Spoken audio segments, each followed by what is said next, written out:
As the internet evolves, so do domestic and international extremist organizations. That's according to the FBI. The Bureau says those negative forces have an extensive presence online, which helps radicalize and recruit people who happen to be receptive to extremist messages. You need only look as far as the January 6th attack, deadly attack, better yet, in Washington for an example of how the existence of social networks helped violent actors organize and nearly bring down our government that day. The Senate Homeland Security and Governmental Affairs Committee is meeting today to talk about how social media platforms can amplify domestic extremism. Well, here to talk about just that and who is vulnerable. We bring in psychiatrist Carol Lieberman. She joins us from Los Angeles. I know it's early there, so good morning and welcome back to BNC Live. Always a pleasure. So how does this happen, Dr. Lieberman? How is it just lone actors finding a community, reaching out, and then breeding hate?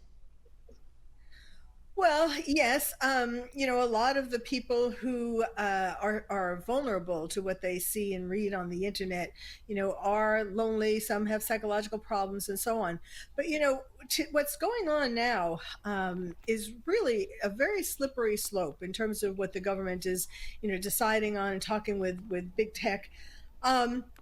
It's one thing. I mean, there's really the danger of censorship on the one hand versus not wanting to promote violence on the other hand. So, really it's a story of how the horse got out of the barn, and they're trying to close the barn gate after the horse got out. Because when these tech giants came about, private companies, there weren't enough restrictions put in on them, and now they have tremendous power, whether it's about inciting violence or even just things like portraying drugs and sex that kids can get to, even though they supposedly have these age limits and so on. So it's really a very delicate balance here, and needless to say, the tech giants don't want to give up their power. All right, well, talking about that power, how do algorithms play into that power? Yes, the slippery slope of algorithms.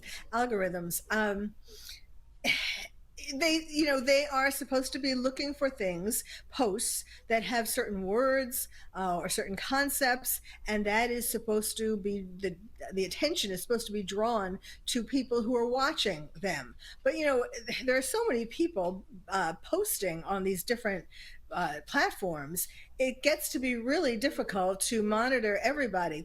But there's a second slippery slope to this whole thing that's going on. I mean, I don't know that people realize just how serious this is. Our liberties are really at stake here. One, with what I was saying with social media and controlling it and trying to control it. On the other hand, the other slippery slope is who they're calling a domestic terrorist. It was originally that people like Timothy McVeigh and Terry Nichols, with the Oklahoma bombing, they were domestic terrorists. Now the words domestic terrorists or domestic extremists are being used for anybody who, the person who's talking about it, if they don't agree with the politics of the person who they're talking about, they're calling them a domestic terrorist.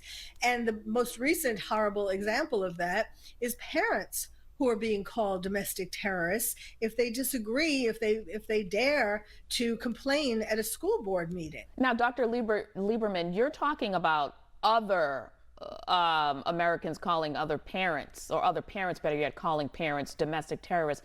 You're not talking about the FBI deeming these parents domestic terrorists. Yes, I am. The National School Board Association, this is recent, the National School Board Association wrote a letter to President Biden complaining about parents who complain at school board meetings.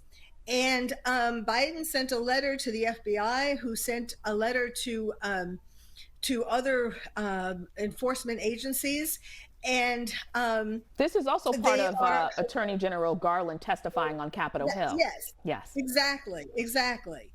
And so this is really, people need to watch what's happening here. It's not just about drugs and sex on TikTok. It's really our fundamental freedoms that are being discussed. I mean, it's also fair to say, Dr. Lieberman, and I'm not grouping all these parents together, but some of these parents were threatening some pretty heinous things towards school officials. Wouldn't that be considered a domestic terrorist based on the Well, language? Well, I don't think just parents are frustrated, and that doesn't give them any right to be rude necessarily. But we do have the First Amendment. I mean, I think it's gotten to the point where parents are feeling like nobody is listening to them. They have no say at what kids are being taught. And so, yes, I think it's fair to complain. Parents have always complained at PTA meetings and school board meetings and so on. And But it's also yes, they. worth noting, Dr. Lieberman, I mean, the insurrectionists are also parents. Well, I mean, I guess some of them might have been. I'm not. I presume. I mean, But just I'm just saying it gets dangerous when you just kind of throw, because my I work as I mean, I've talked about this on Black News channel about being the terrorist therapist. I've been working on this for the past 20 years. So helping people cope with terrorism and so on. So I'm very familiar and very sensitive to all of these issues. And I think we have to be careful who we expand the definition of terrorist or domestic terrorist to. It can't just be people we disagree with. no, I mean, you're absolutely correct. But I want to ask you this last question and then we have to wrap. Do you think Americans have a hard time facing the word terrorist when the person resembles them? Yes, yes, but I mean, because we think of terrorists. I mean, 9/11, we think of radical Islamists as terrorists. But I mean, I'm not saying that there couldn't be such a thing as a domestic terrorist, as Timothy McVeigh, for example, was a good example of that. But it's a much bigger, more violent kind of thing than what we're talking about now with parents who are just kind of frustrated. Yeah, and the FBI has actually deemed them one of the most violent, fastest growing groups in America. Dr. Lieberman, always a pleasure. Thanks for joining us.